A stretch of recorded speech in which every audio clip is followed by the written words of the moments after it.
स्वागत है साथियों हमारे इस YouTube चैनल संस्कार गुरुकुलम में। मैं हूं आनंद राज आनंद। आइए हम लोग जो पिछले एपिसोड पे देखे थे उसी चीज़ को हम लोग इस एपिसोड में देखते हैं। हमने पूर्व में पहले जो है उस एपिसोड में बात किया था सेंसरी मोटर स्टेज के बारे में और प्री ऑपरेशनल स्टेज के बारे में, और फिर इसी चीज़ को हम लोग आगे बढ़ाते हैं। और आज हम देखेंगे कॉन्क्रीट ऑपरेशनल स्टेज और फॉर्मल ऑपरेशनल स्टेज, इन दोनों के बीच में क्या डिफरेंसेस है। फिर एक बार हम लोग सबको एक बार मिला के देख लेंगे और फिर इस तरह से सिलसिले को लेके हम लोग आगे बढ़ेंगे। तो चलिए हम लोग शुरू करते हैं। और शुरू करने से पहले छोटा सा फिर से रिक्वेस्ट होगा, अगर हमारे चैनल पर आप अगर नए हैं, नए पीपल्स हैं, नए हमारे स्टूडेंट हैं, तो आपसे मेरा रिक्वेस्ट होगा कि जाते वक्त हमारे चैनल को आप सब्सक्राइब करते हुए जरूर जाएं। अगर और अच्छा लगे तो आप कुछ ना कुछ कमेंट कर सकते हैं, जिसके माध्यम से हमको एक अच्छा प्रेरणा मिलेगा और उस प्रेरणा के माध्यम से हम कुछ और भी अच्छी चीज़ों को आपके सामने लाने की कोशिश करेंगे।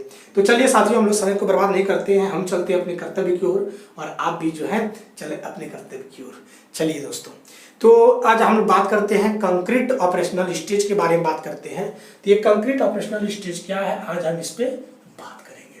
तो कंक्रीट का मतलब ये होता है, चूंकि एक साथ ही देख लेते हैं थोड़ा सा।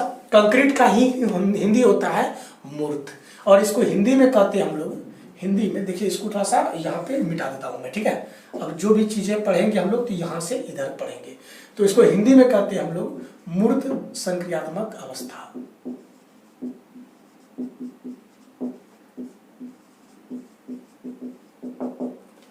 और इसका जो कार्य अवधि रहा है वो रहता है कितना, तो 7 से जाकर के 11 वर्ष तक। इसकी कार्य अवधि अगर समय अंतराल पूछा जाए तो 7 से 11 वर्ष तक होता है।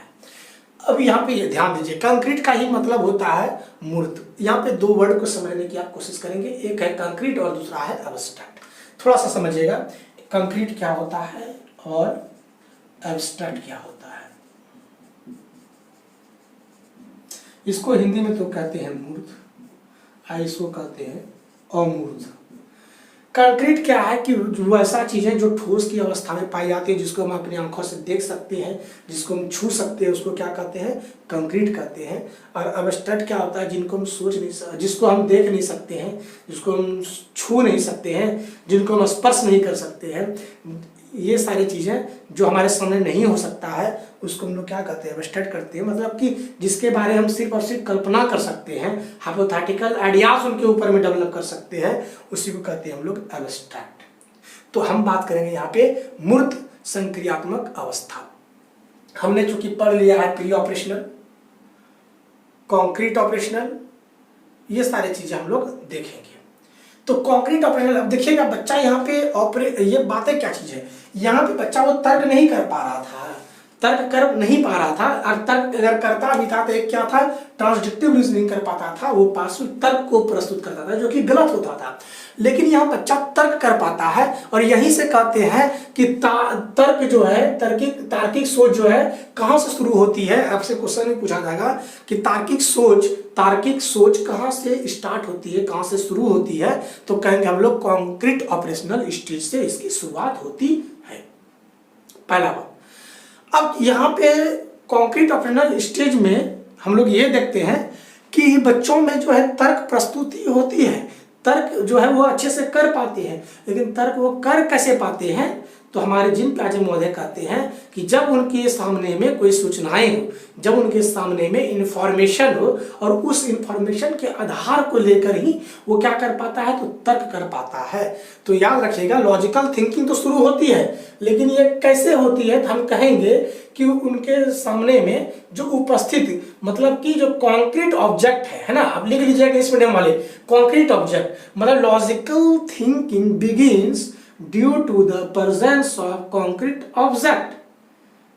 क्लियर यहाँ पे, मतलब कॉन्क्रीट ऑब्जेक्ट के प्रेजेंस से ही उनके अंदर में लॉजिकल थिंकिंग डेवलप हो पाती है। If they have no any idea about the object what they have not seen any time anywhere, any time कभी भी देखा नहीं है उस ऑब्जेक्ट को, then they are not able to say something about that object.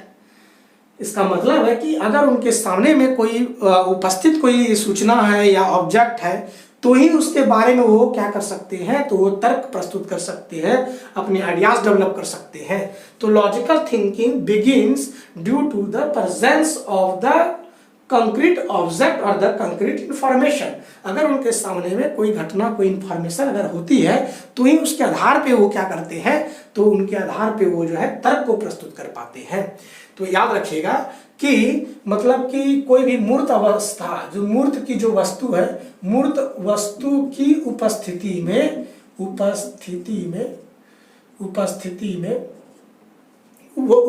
में तर्क जो है उत्पन्न होती है और तर्क को जो है वो क्या करते हैं, रख पाते हैं, तर्क वो कर पाते हैं। कब तर्क बच्चा कर पाता है, जब उनके सामने में कोई भी घटना उनके समक्ष बीता हो, घटना घटा हो या सूचनाएं उनके सामने में प्रक्षेपित हो, उनके सामने में हो, तो उनसे वो क्या करते हैं, तो थिंकिंग को वो डेवलप कर पाते हैं, जो कि लॉजिकल थिंकिंग होती है। लेकिन याद रखिएगा लॉजिकल थिंकिंग बेस्ड किस पे होती है, तो चीजों पे होती है जो उनके समक्ष पाई जाती है, कॉन्क्रीट ऑब्जेक्ट के कारण से होती है, कॉन्क्रीट इंफॉर्मेशन की वजह से होती है, या कॉन्क्रीट इवेंट की वजह से होती है, ये सारी चीजें होती है। अब होती है बच्चे यहाँ पे ना रिवर्सिबल प्रोसेस को नहीं कर पाते थे, वही रिवर्सिबिलिटी होती है। बच्चे यहाँ पे जब वो घर को गए थे, बच्चा जब घर से स्कूल को गए थे तो वापस वो स्कूल से घर नहीं आ पा रहे थे। लेकिन इस अवस्था के बच्चे देखा गया कि ज्यादातर बच्चे जो है वैसे कुछ में ये केस है, मैं तुलनात्मक इसकी बातें करूंगा। तो ये बच्चा जो है, या जो बच्चा है, ये क्या करता है कि अब स्कूल से तो घर जाता भी है, स्कूल से घर भी आ जाता है, घर से स्कूल को जाता है और स्कूल से घर को भी आता है। तो ये बच्चा जो है क्या कर पाता है, तो रिवर्सिबल थिंकिंग भी कर पाता है। ये रिवर्स फिर से ओरिजिनल रिस्टेंट फॉर्म में आ जाता है, इसको लोग रिवर्सिबल थिंकिंग कहते हैं। अब बच्चों ध्यान देंगे, अब यहाँ पे है डिसेंट्रेशन क्या है। अब चूंकि अब समझना है कि डिसेंट्रेशन है ना, तो डिसेंट्रेशन क्या है, इस चीजों को बात करते हैं। चूंकि यहाँ पे बच्चा जो है क्या था, सेंट्रेशन था। सेंट्रेशन क्या था, बच्चा एक ही एस्पेक्ट पे सोचता था, मतलब एक बात पे ही वह अपने माइंड को टिका के रखता था। लेकिन यहाँ पे ऐसा नहीं है, आप उनके सामने बातें करते जाइए और आपके चीज़ों को वो बात मानते हुए वो आगे निकल जाते हैं। यहाँ पे अगर उनके अंदर में कोई आइडिया छुपा हुआ था तो वो बदल नहीं पा रहा था, बदलने में बहुत ज़्यादा समय लग जा रहा था। लेकिन यहाँ पे चीज़ें क्या हो रही है, परिवर्तन हो जा रही है, यहाँ पे डिसेंट्रेशन हो जा रही है, मतलब उसका एस्पेक्ट्स बदल रहा है अकॉर्डिंग टू मी। समझे बात, यहाँ बच्चा क्या करता है कि अब हर पहलुओं पे ध्यान देता है। यहाँ पे वही पहलू पर ध्यान देता था जो उनके मन, देखिएगा फिर से प्री ऑपरेशनल स्टेज में यहाँ वही एस्पेक्ट्स, वही पहलू पर ध्यान देते थे जो कि पूर्व में उनके पास था। आप लाख उनको समझा रहे थे फिर वो नहीं समझ रहा था, वो अपने पहलू को ही लेके वो जो है टिका हुआ था। लेकिन यहाँ पे क्या है कि नहीं, बच्चा यहाँ पे हर पहलुओं पर ध्यान केंद्रित कर पाता है, जो भी एस्पेक्ट उनके पास आई जाती है, पहुंचाई जाती है। तो यहाँ पे ध्यान दीजिएगा, बच्चा क्या कर पाता है, तो बच्चा जो है हर एक पहलू पर, हर एक पहलू पर ध्यान केंद्रित कर पाता है, ध्यान या कंसंट्रेशन कर पाता है, और कंसंट्रेशन ऑन एवरी एस्पेक्ट्स। आप इंग्लिश में भी लिख सकते हैं, कंसंट्रेशन ऑन एवरी एस्पेक्ट्स। बच्चा हर एक पहलू पर ध्यान देता है, यहाँ पे समझ गए। अब बच्चों में जो है एबिलिटी ऑफ क्लासिफिकेशन भी आ जाती है, मतलब बच्चों में जो है वर्गीकरण की योग्यता आ जाती है। बच्चों में क्या आ जाती है, तो बोलिएगा बच्चों में वर्गीकरण की भी योग्यता पाई जाती है, वर्गीकरण की योग्यता पाई जाती है।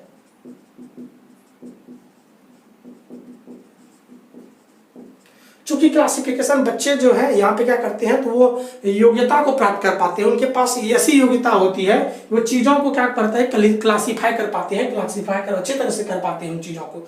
जैसे कि पूछा जाए बच्चों में कि बोलो बच्चा ये क्या है, तो कहेंगे वो सर्किल है, ये क्या है, तो कहेंगे वो ट्रायंगल है।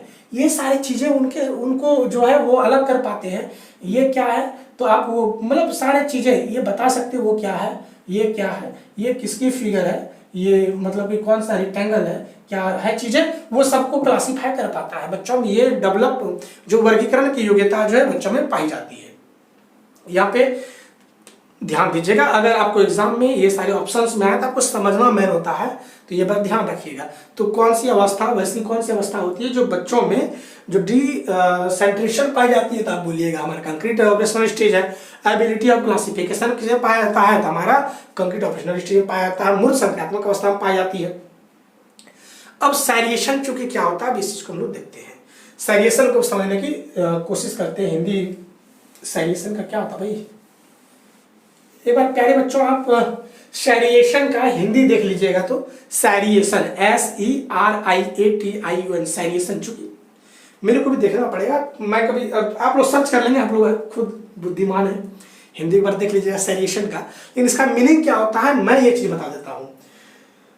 देखिए सैरिएशन क्या होती है कि किसी भी चीज को, कोई भी चीज, जो बहुत सारी चीजें हैं उनको श्रेणी में लगा देना, मतलब छोटे से बड़े या बड़े से छोटे, आरोही क्रम में या अवरोही क्रम में किसी चीजों को सजाना ही सैरिएशन कहलाता है। ध्यान दीजिएगा, सैरिएशन क्या है, तो एक ऐसी प्रक्रिया है। सैरिएशन क्या है, तो एक प्रक्रिया है, एक प्रोसेस है जिसमें बच्चा क्या करता है, चीजों को प्रक्रिया है जो चीजों को सैरिएशन क्या है, सैरिएशन एक ऐसी प्रक्रिया है जो चीजों को आरोही से अवरोही क्रम में सजा पाता है, सजा पाता है। इंग्लिश मीडियम वाले लिखेंगे seriation is a process due to which a child can लिखिएगा, साथ में लिखते चलिएगा। सैरिएशन क्या है, तो सैरिएशन इज अ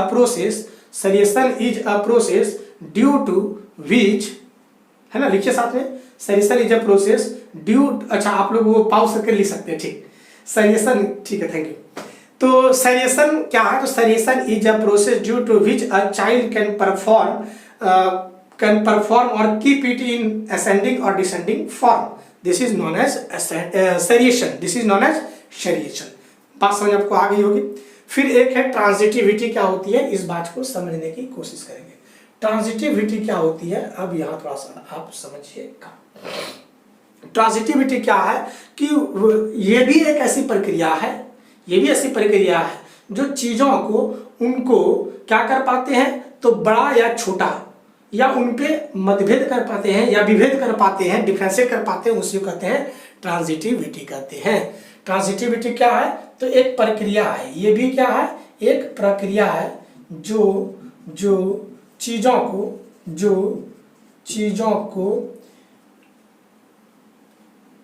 को कौन सा बड़ा या छोटा उसमें विभेद कर पाते हैं।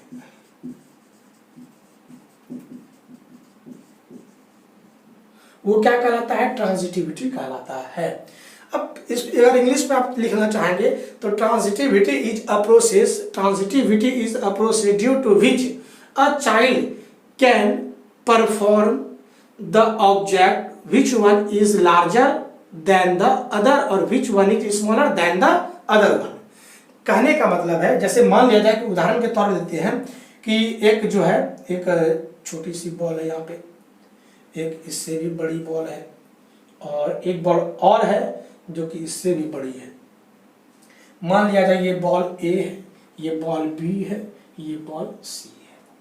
तो वो बच्चा के अंदर में उनको लगता है कि नहीं, A जो है क्या है, तो लेस देन है, A is less than B, clear यहाँ पे। और फिर कहता है कि B is also less than C, therefore A is less than C। इस तरह की संक्रियाओं को कर पाते हैं तो वो क्या कहलाते हैं, ट्रांजिटिविटी कहलाते हैं। फिर से समझिएगा, 3 बॉल है यहाँ पे A B C और A जो है छोटा है B से A छोटा है, तो लिखिए A जो है छोटा है B से, क्लियर है। और यही बॉल B जो है C से छोटा है, इसीलिए वो कहता है कि जब A B से छोटा है और B C से छोटा है तो कह सकते हैं कि A जो है C से भी छोटा है। ऐसी संक्रियाएं अगर वो कर पाते हैं तो वो क्या कहलाते हैं, ट्रांजिटिविटी कहलाते हैं। आप एक बार जरा इसको स्क्रीनशॉट ले लीजिएगा या फिर इसको लिख लीजिएगा, चूंकि जगह नहीं है और हमको अभी इसे भी फॉर्मल ऑपरेशन स्टेज को भी बताना है। तो I have to rub this one, so take a screenshot. Clear यहाँ पे साथियों, एक बार फटाफट आप स्क्रीनशॉट ले लीजिएगा, ठीक है। चलिए अब हम चीजों को लेके आगे बढ़ते हैं। अब देखते हैं हम लोग ये वाला चीज, फॉर्मल ऑपरेशनल स्टेज क्या चीज होती है। तो हम लोग जो है फॉर्मल ऑपरेशनल स्टेज में अगर बात करें तो देखते हैं कि चीजें क्या क्या चीजें होती है।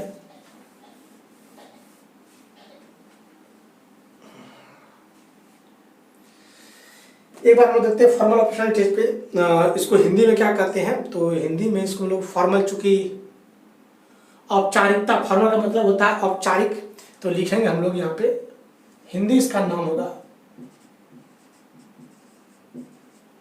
औपचारिक संक्रियात्मक अवस्था।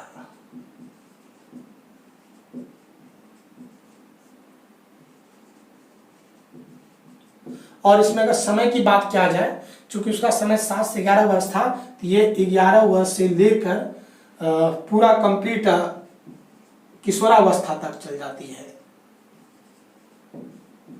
मतलब कंप्लीट किशोरावस्था तक। और यहीं तक तो हमारे एग्जाम में पूछा जाता है, इसीलिए हम चीजों को यहीं पे रखेंगे। अब कहते हैं कि बच्चों में जो है क्या होती है, तो एब्स्ट्रैक्ट थिंकिंग होती है। अब इस अवस्था के जो बालक होते हैं वो जो है अमूर्त चीजें, जो कि हमारे सामने नहीं है, मैथमेटिकल ऑपरेशन की कोई चीज हमारे पास नहीं है, लेकिन वो ऑपरेशन के बारे में हम सोच सकते हैं, उन चीजों को बता सकते हैं। तो ये इस अवस्था के जो बच्चे होते हैं, जो कि 11 से 18 या 19 वर्ष तक के बच्चे पाए जाते हैं, इसमें ये चीजें पाई जाती है क्या, तो एब्स्ट्रैक्ट थिंकिंग पाई जाती है। बच्चे अमूर्त चिंतन कर पाते हैं, वैसा चिंतन जो कि अपने सामान्य व्यवहारिक जीवन से जुड़ा हुआ नहीं है, लेकिन वो तर्क कर पाता है अच्छे से, तो वो क्या कहलाता है, एब्स्ट्रैक्ट थिंकिंग कहलाता है। और एब्स्ट्रैक्ट थिंकिंग चूंकि ये बेजोड़ एकदम बेहतरीन चीजें हैं, अब ये बच्चा जिसमें होती है तो वो क्या कर पाता है, अब साइंटिफिक थिंकिंग भी कर पाता है, वैज्ञानिक ढंग से वो सोच भी पाता है ना। और अच्छा ये यहाँ लिखा हुआ भी है, यहाँ बच्चा साइंटिफिक थिंकिंग कर पाता है, मतलब वो उनकी तार्किक शक्ति जो है बहुत ज्यादा होता है, और वो बहुत अच्छे चीजों से, बहुत सारे अच्छे चीजों को वो अपने तरीके से उसको क्या कर सकते हैं, तो वो उसको आगे बढ़ा सकते हैं। और यहाँ पे बच्चे जो थिंकिंग करते हैं वो हाइपोथेटिकल थिंकिंग भी करते हैं, वो परिकल्पना करते हैं चीज़ों के बारे में जो नहीं देखा, फिर वो परिकल्पना करके जो है उसको जो है क्या करते हैं, अपनी सोच, अपना जो संक्रियाएं होती है उस चीज़ को बच्चों किसी लोगों के सामने वो चीज़ बता पाते हैं। ये चीज़ें एब्स्ट्रैक्ट थिंकिंग, मतलब इसको हिंदी में अगर लिखना चाहें तो एक बार देख लेते हैं जगह है क्या, नहीं जगह है, हमको इधर लिखना पड़ेगा, थोड़ा सा लिख लेते हैं। इसको क्या कहते हैं हम लोग, तो कहेंगे यहाँ पे अमूर्त सोच, अमूर्त है ना,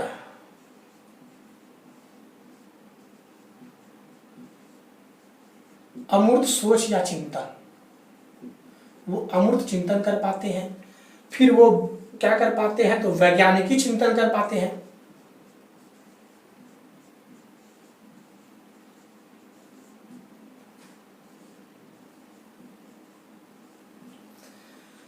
अब बच्चा जो है अब इतना ही इस अवस्था में परिपक्व हो जाते हैं, वो डिडक्टिव लॉजिक भी कर पाते हैं। एक बार बात करते हैं डिडक्टिव और इंडक्टिव में क्या अंतर है, थोड़ा सा समझ लीजिएगा। डिडक्टिव और इंडक्टिव क्या होता है, यहीं पे लिख देता हूं मैं।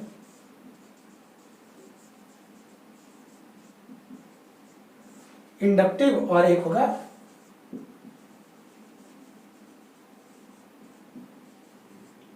डिडक्टिव, ये होता है आगमन, एक होगा निगमन।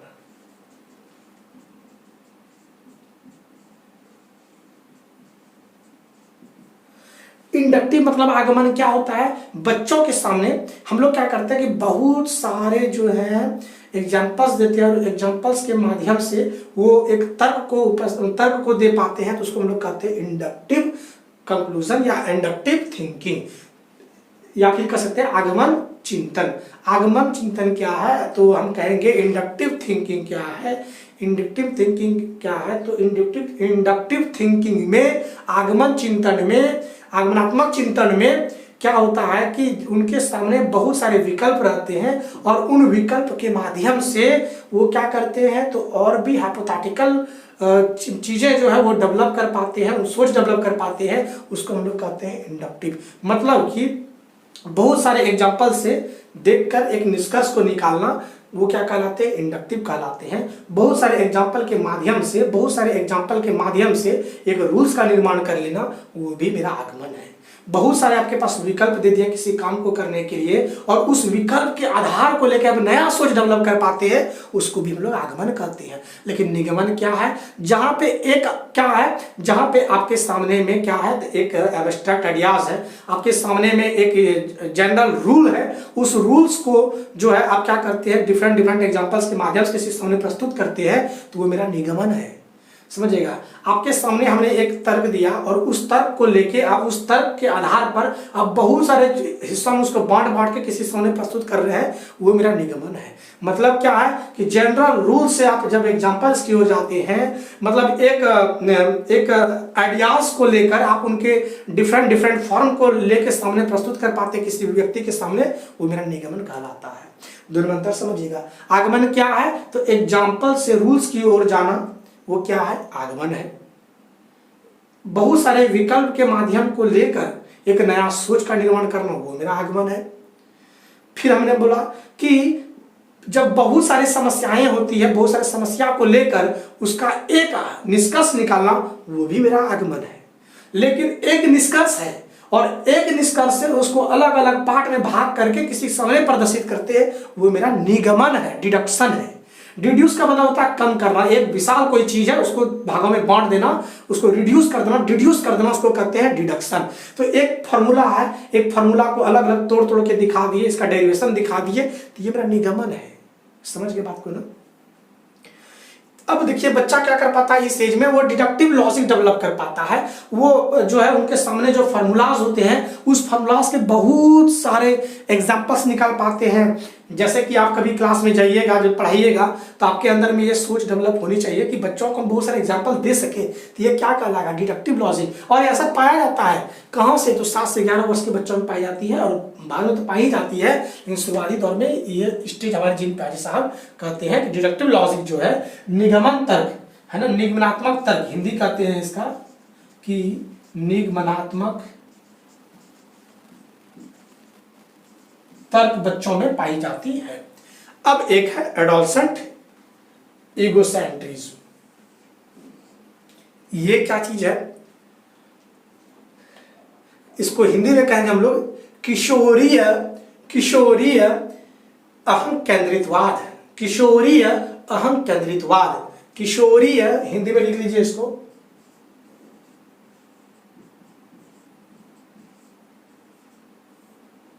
किशोरीय अहम केंद्रितवाद।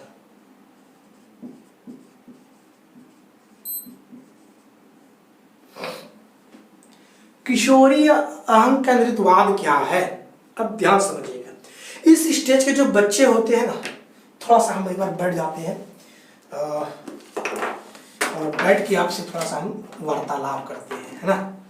चलिए,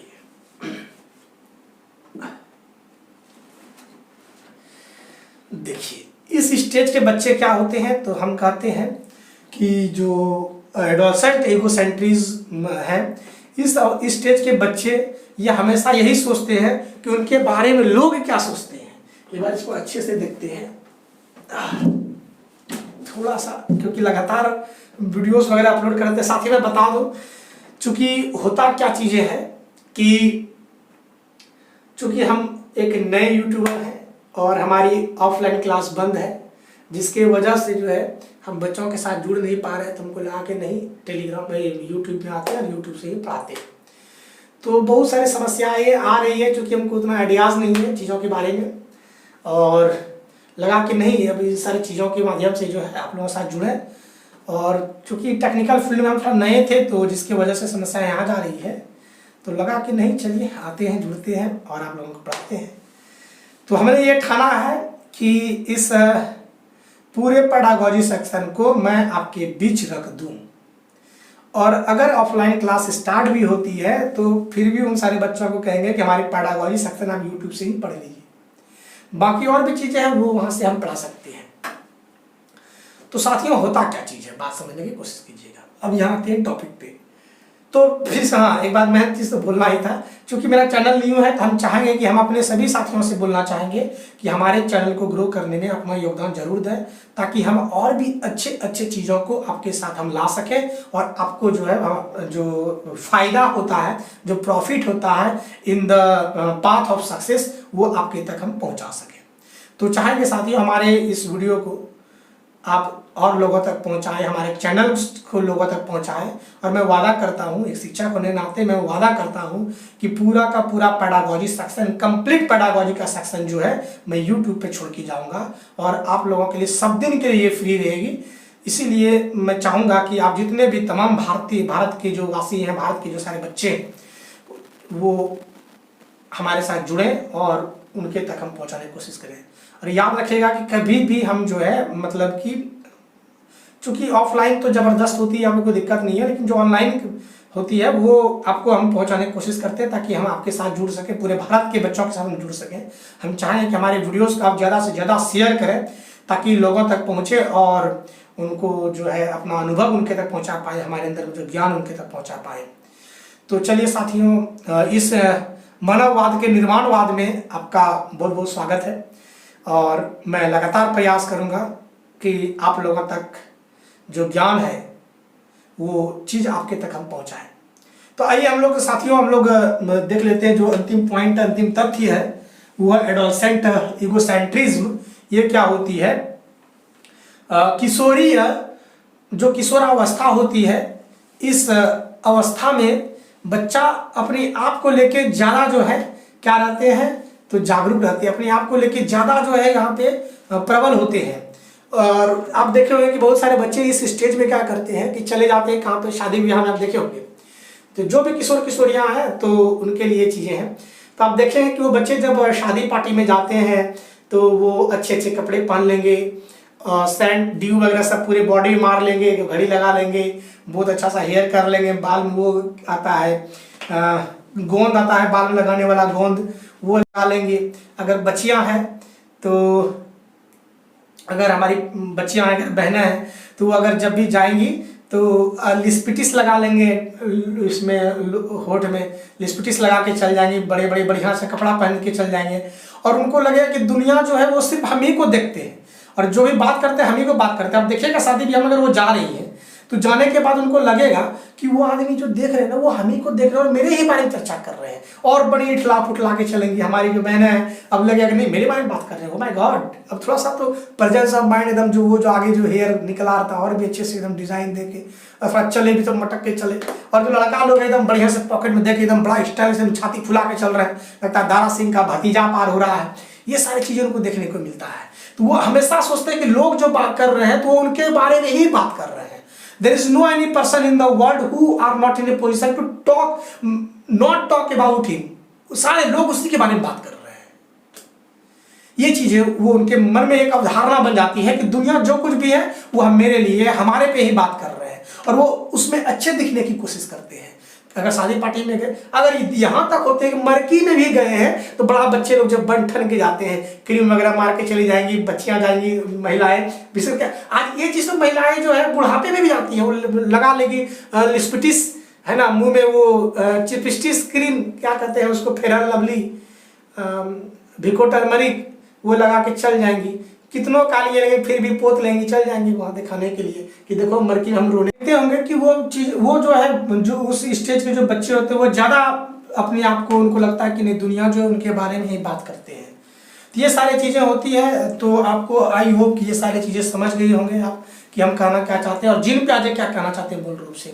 और इस टॉपिक से बहुत सारी चीज़ें जो आपको एग्जाम में देखने को मिलते हैं। तो साथियों हम चाहेंगे कि हमारे इस वीडियो के आप ज़्यादा से ज़्यादा लोगों तक शेयर करें, लोगों तक पहुँचाएँ और जो भी एग्जाम्स हो उन एग्जाम में हम जो है एक सार्थक सिद्ध कर पाएंगे, चाहे वो DSSB हो, CTET हो, झारखंड टेट हो, बिहार टेट हो, UP टेट हो, राजस्थान टेट हो, उत्तराखंड टेट हो, चाहे और भी कोई भी शिक्षक पात्रता से संबंधित जो एग्जाम होती है, परीक्षा होती है, उनके लिए बहुत ही महत्वपूर्ण और कारगर सिद्ध होगा, ऐसा मेरा वादा है। तो चलिए साथियों, समय बहुत ही महत्वपूर्ण है, हम समय बर्बाद आपसे नहीं करते। फिर मिलते हैं हम लोग अगले एपिसोड पर और बने रहेंगे हमारे इसी तरीके से। जय हिंद, जय भारत,